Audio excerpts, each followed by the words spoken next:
Before history was recorded in stone, it was marked in flesh and fire by those who fell from the sky. Beings of light who chose darkness, whose sins would shape the fate of the world. This is the story of their transgression, of the colossal monsters they created, and of the earth they turned to ruin. There was an age shrouded in mystery, a time before even the days of Noah, a forgotten age whose shadows still whisper over creation. In that lost past, a darkness fell upon the world, silent and inexorable. In the heavens, the sons of God, the angelic watchers, guardians of humanity, raised their curious eyes. And it was then that they saw the daughters of men. Their beauty was intoxicating, almost forbidden. A single thought, simple and corrosive, took root in their hearts. Curiosity became desire, desire, rebellion. And with that act, the heavens shattered, eternity became unstable, and the world knew a chaos no man would ever forget. Giants walked the earth, cities were built of iron and blood, and the echo of that sin resounded through the generations. Everything we know today was born from the shadows of those who dared to defy heaven. Under a heavy sky laden with an unspoken fate, Samjaza, the leader of the fallen angels, gathered 200 of his brothers atop the snow-capped peaks of Mount Hermon. The frigid air bit their faces, but the gravity of the moment made nothing else matter. Time seemed to stand still, awaiting the oath that was about to be sealed. Samjaza, his voice firm, began to speak. I fear I will be the only one to pay the price for this great sin. A heavy silence followed, broken by the words of another angel. No, Samjaza. We will all swear. We will all commit to this path. What has been done cannot be undone. With a resolute look, Samjaza concluded, Then so be it. The fate of us all is sealed. The fall is inevitable. With that, they swore, a vow that would transform their souls and damn them forever. The pact was sealed with the strength of a promise no one could break, and there was no turning back. They were committed not only to the fall, but to the consequences that would come with it. And so they descended, not with the gentleness of angelic wings, but with the brutal force of an inevitable fall. They fell like blazing stars, tearing through the sky and leaving a trail of destruction in their wake. As their feet touched the ground, the earth itself seemed to tremble under the impact, for their forms burned with a terrible, unholy light. The silent universe seemed for a moment to stand still. Mortals, upon seeing those brilliant, colossal figures, stood paralyzed, unable to comprehend the magnitude of what they were witnessing. And then, with a voice charged with dark power, Samjaza spoke, looking at his brethren and the mortals around him. What has been done cannot be undone. We are the fallen, and the world will be different from now on. With the power of their fiery essence, the fallen angels took human wives, and with them begot children. But these were no ordinary children. They were no mere mortals. These children were born with an ancient hunger in their eyes and a power that broke the laws of nature. They grew to immense stature, their bodies reaching heights that blocked out the sun.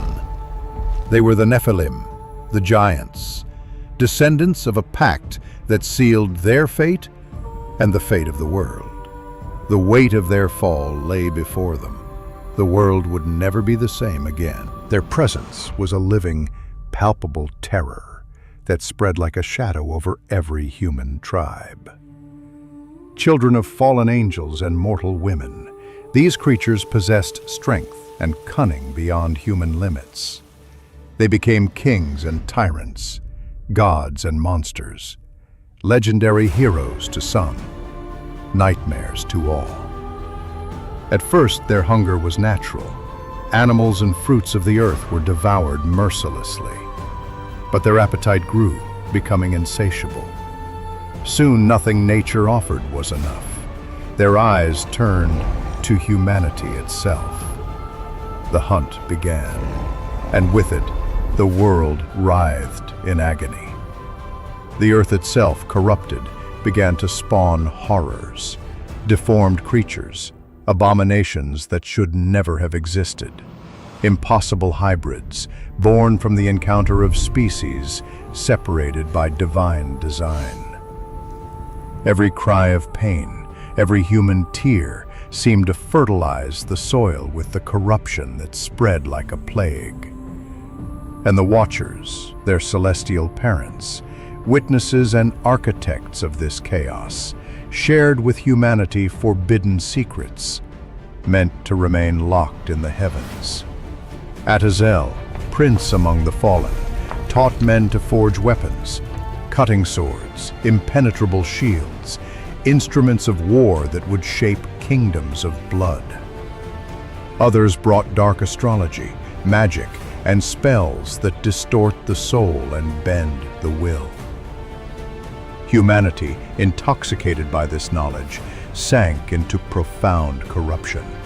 Violence ceased to be punishment. It became celebration. Chaos was now law. Even nature groaned. Darkened skies hid the sun, and the ailing earth showed signs of a disease as old as the mountains, a rot that stretched from the heart of life to its deepest roots. It was the birth of an age of shadow, where the divine and the mortal collided, and the world, for a brief moment, knew a horror that would never be forgotten. In the abyss of decay, when humanity's hopes seemed to have been extinguished like a candle in the wind, a divine sign appeared, a voice, powerful and unmistakable, rising from the chaos with the weight of an ancient promise. God, in His infinite wisdom and justice, sent a man. Not just any man, but someone chosen. Someone who walked side by side with the Creator, without fear, without hesitation. His name was Enoch.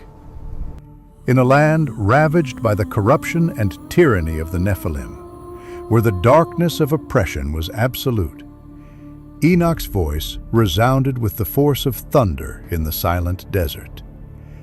He feared neither the giants who dominated the world, nor the fallen angels who, with their wiles, corrupted creation. He knew that the Almighty guided him, and with that confidence, he cast his message to the winds. O children of heaven, you who abandoned the glorious home you came from, you who defiled the earth, know this: the Most High sees all, and He will come to judge. Enoch's words were like a prophecy written in fire, echoing through the mountains, across the desert. But only a handful of souls heeded his warning. The world mocked, the masses laughed at the old prophet, blind to the impending storm that loomed like an endless shadow. God's judgment, however, had already begun. The giants continued their tyranny, erecting their impossible towers, which stood like monuments of arrogance. Their laws, written in blood, were brutally enforced, and humanity, lost and directionless, furiously imitated the cruelty they taught. Enoch, his heart heavy with the pain of a world in ruins, walked among the ashes of the cities the Nephilim had destroyed. He spoke of what he saw, of visions that burned in his mind, Visions of a future where everything would be consumed, where destruction would be total and irremediable. I have seen the end. The mountains will melt like wax. The stars will fall from the sky, and the armies of the Lord will descend in fire and vengeance. As these words reached the ears of the fallen angels, until then invulnerable, an emotion they had never experienced overwhelmed them: fear. For the first time they trembled. They, who had fallen through pride, now approached Enoch, their once radiant forms now somber, gripped by the dread of what was to come. Prophet, intercede for us. Take our petition to the Creator. We beseech His mercy. Enoch, burdened with the responsibility of a divine messenger, brought the petitions to the throne of God. But the time for mercy had run out. Judgment was sealed, and the scales of justice were about to tip irrevocably against the fallen angels. When Enoch returned, his face was a mask of sadness, evidence that the fate of those who had rebelled was irrevocably sealed. He looked at the fallen angels, now in a state of profound despair. There will be no peace for you. Your children, the giants, will be destroyed before your eyes. And you will be forced to witness the downfall of all that you have created. These words, like a thunderbolt, split the silence that surrounded them. The power of what had been said seemed to reverberate throughout the land, as the heavens prepared to carry out the sentence that had long been announced. In the vast land where the giants ruled, their colossal figures marched like unbeatable gods, arrogant in their power and blind in their confidence. They believed themselves untouchable, indifferent to the whisper of approaching death. Their hearts were so numb with violence and destruction that fate seemed a distant, irrelevant concept. But time, like a relentless current, is unforgiving, and their end was closer than they imagined. On the horizon, a dark omen began to take shape. As the world sank into the darkness of decay, a new figure emerged from the shadows. A simple man, his soul scarred by the weight of hardship, without fame or power, but with something far more valuable: purity of heart. His calloused hands bore witness to the hard work and humble life he had chosen. His name? Noah. He was no hero of grand appearance, but his soul resonated like a beacon of light amidst the darkness. His eyes, still shining with hope, reached for the heavens, even when the earth was consumed by evil. Noah walked alone, but he was never truly alone. For while the giants sank in their wars and their cities crumbled to dust, Noah walked with God. He was the last flame of justice in a lost generation, a generation sinking into wickedness, corruption, and violence. One night, when the wind seemed to carry the weight of the world, something incredible happened.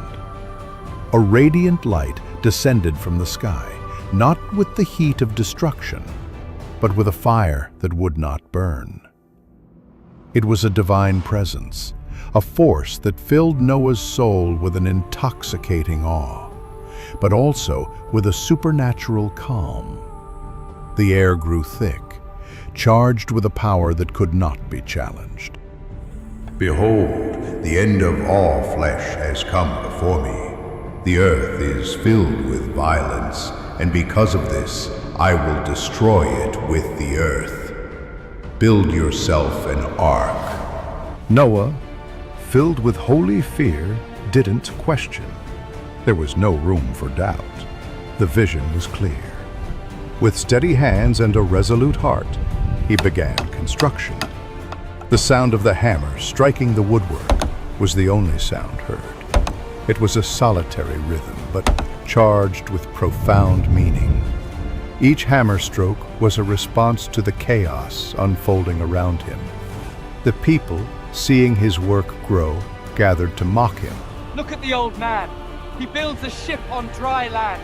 Has the sun fried his head? Where is this flood he speaks of? But Noah didn't answer. His answer lay in the wood he cut, in the ark that rose. He was unshaken, for he knew he was accomplishing something greater than himself. As Noah continued his work, the heavens moved in a spectacle of divine forces.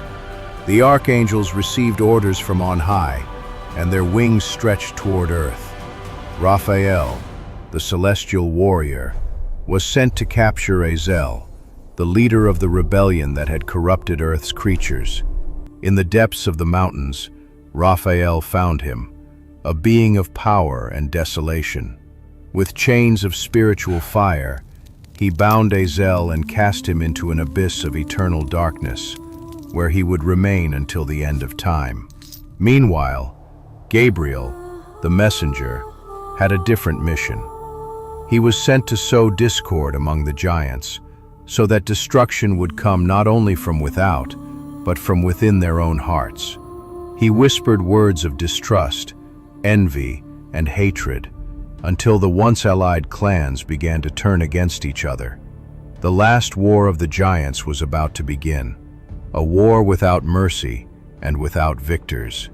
Noah, oblivious to all this, continued his work diligently. He knew that the ark was not just a construction, it was a promise, a silent promise of survival, a promise that despite the chaos unfolding around them, there was still a chance to save what remained of purity, of life, and of hope. And so, as the world around him crumbled, Noah continued to hammer, one beat at a time, like the sound of the last echo of justice in a lost world. And then God spoke for the last time. Come into the ark, you and all your household. And they obeyed. From the four corners of the world, the impossible began to happen. From the sky, birds with powerful wings descended in flocks, cutting through the air like living arrows, landing in pairs before the ark. From the fields and forests, entire herds moved like a river of flesh and bone, guided by an inaudible command. From the deserts, reptiles slithered through the dust, obeying a call only they could hear. Even the wild beasts, lions, bears, elephants, and creatures that had never known peace, marched side by side, without war, without fear. On the seventh day, Noah and his family entered the ark. And then, something supernatural happened. The gigantic door, too heavy for any human hand, was closed by God Himself. And there was silence. A terrible, expectant silence. Then the heavens changed. The clouds grew like black walls, towering one over the other until they hid all light. The sun was blotted out. Lightning split the heavens, not as mere flashes, but like flaming swords ripping through the firmament. Each flash felt as if the very fabric of creation were being torn asunder. A deep sound, almost a groan, echoed from the depths of the world. The earth wept. And then came the roar, a deafening sound, like 1,000 storms unleashed at once. The fountains of the great deep burst open. The womb of the earth spewed forth rivers of fury. The windows of heaven were thrown open, and from on high descended endless curtains of water. They were not drops, but liquid walls, heavy, solid as a veil of death that stretched over everything. The world, gripped by terror, ran in despair. Men cried out for salvation. The Nephilim, Those haughty giants, sons of corruption, rose on the highest mountains, certain that their height and strength would save them. One of them, perhaps Gilgamesh himself, raised his voice against the thunder. A roar of fury, a challenge to the Creator. But the sky did not respond with words, only with the thunder of a lightning bolt that split the heavens, and with the waters which rose relentlessly, crushing everything in their path. The mountains, once secure and firm, became fleeting islands, and even they disappeared beneath the relentless advance of the flood. A colossal vortex swallowed giants whole. Their roar, a mixture of despair and defiance, was lost in the foam. Their voices, united with those of men, formed a single scream, a symphony of terror, which was soon silenced by the rising tide. For 40 days and 40 nights the world was undone. The forests were uprooted. The temples and palaces of kings were swept away like grains of sand. No flesh survived. No human voice remained. Creation was purified by the tears of divine judgment. And when the roar ceased, there was only the sound of the waters covering everything, from the deepest valley to the highest mountain.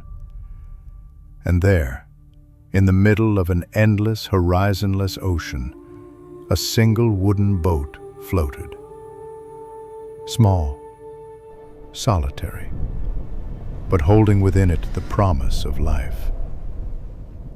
The end had arrived. The end had arrived. The waters, which for so long had covered the earth like a veil of judgment, began to recede. The roar of the abysses ceased. The sea that had swallowed cities and mountains now, little by little, revealed the ground. And the ark, that immense work made by the hands of an obedient man, rested gently on the mountains of Ararat. The silence that followed was profound, almost sacred. It was as if all creation, renewed and purified, awaited the next act. Then the wood creaked. The door opened. Noah, along with his family, descended. His feet, which for so long had known only planks and the rolling of the waves, touched solid ground. The air was fresh, charged with new life. Noah looked around. No empire, no city, no throne of kings had stood. Only rocks, newly sprouting trees, and the vast horizon. And there, in his simplicity, he erected something grand, an altar, not of gold, not of marble or precious stones, but of ordinary rocks, collected from the still damp soil, an altar of gratitude. The fire was lit, smoke rose.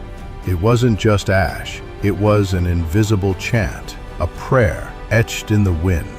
And in response, the heavens opened in color. An arch appeared, majestic, crossing the firmament. It was a rainbow, not just light broken by rain, but the Creator's own signature, a pact, a promise. God's voice echoed through eternity. Never again would water destroy all life. It was the covenant of mercy. Years turned into centuries. Generations flourished. The land multiplied with peoples, kingdoms, and cultures. The soil bore fruit. Cities rose, commerce pulsed, laughter echoed again. The world healed. But not every scar disappeared. In the silence of the new land, ancient memories still whispered.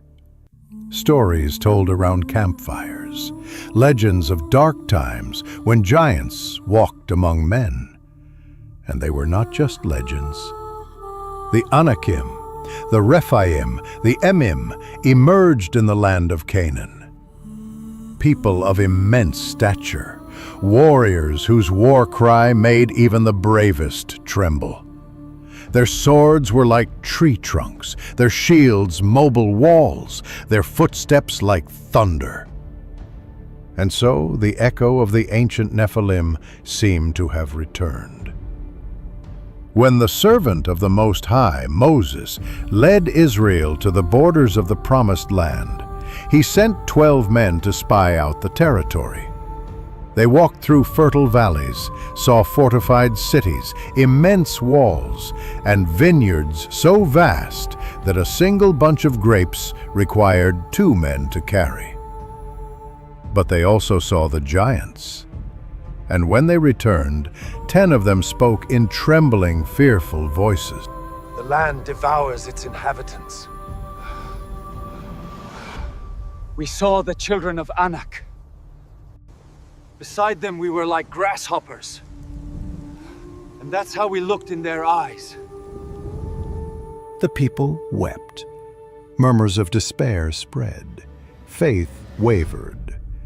But 2 men refused to bow to fear, Joshua and Caleb. They raised their voices against the terrified crowd. Do not be afraid. The Lord is with us. These giants are nothing more than bread for us. They will fall before the hand of the Most High. Words of faith against an ocean of fear. And so it was. When the time came, under Joshua's command, Israel marched. The trumpets echoed through the valleys. The dust of the road rose under thousands of feet. They were not marching for glory, nor for a king's crown. They were marching for the promise. The cities of the giants rose like walls against the sky. Hebron, Deir, colossal fortresses, gates so high they seemed portals to another dimension. But no wall was greater than the arm of the living God. The giants roared. Their spears were like towers, their cries like thunder. But before the Lord, their strength was nothing but dust. One by one they fell. The terror of men was conquered by the power of the promise. And then the last shadow lifted, and the last of the Rephaite kings reigned in Bashan. His name was already legend. His fame preceded his presence. They said his bed was made of iron, colossal, so immense it seemed like a monument to an ancient god. His size, his strength, his very existence were a challenge. Og was the final echo of the Nephilim, the last cry of a world that had resisted divine order. And Israel stood before him. The human heart might waver, fear might whisper, but the promise was greater. God's voice still guided his people. And before the Lord, no giant remained standing. Og fell. Bashan was taken. The shadow of the past was being burned away by the light of faith. But the final echo, the greatest challenge, was yet to come. Among the Philistines, a champion arose, Goliath of Gath, a nearly 10-foot-tall man-mountain, clad in bronze, who shone like a cruel sun. For 40 days he defied Israel. Today I challenge the armies of Israel. Give me a man so we can fight together. Why do you hide like cowards? All Israel feared. Not even King Saul dared face him. But then, from the sheepfolds, a boy emerged, a shepherd, armed only with a staff, a slingshot, and 5 smooth stones from a brook. His name was David. The battlefield fell silent. On one side, Goliath, a living weapon of bronze and mockery. On the other, a shepherd boy with nothing but faith in his heart. Am I a dog that you come to me with sticks? Come here, boy, and I will give your flesh to the birds of the air. You come against me with sword, spear, and javelin, but I come against you in the name of the Lord Almighty, the God of the armies of Israel, whom you decide. Today the Lord will deliver you into my hand. The heavens watched. The angels held their breath. The stone flew, a blur, a hiss, a sickening crack. Goliath, the great giant, the invincible champion, fell face down to the earth. The ancient fear that had haunted humanity for ages was shattered by a boy and a single stone. David rushed forward, seized the giant's massive sword, and cut off his head. The Philistine army, seeing their champion fall, broke and fled in terror. The nightmare was over.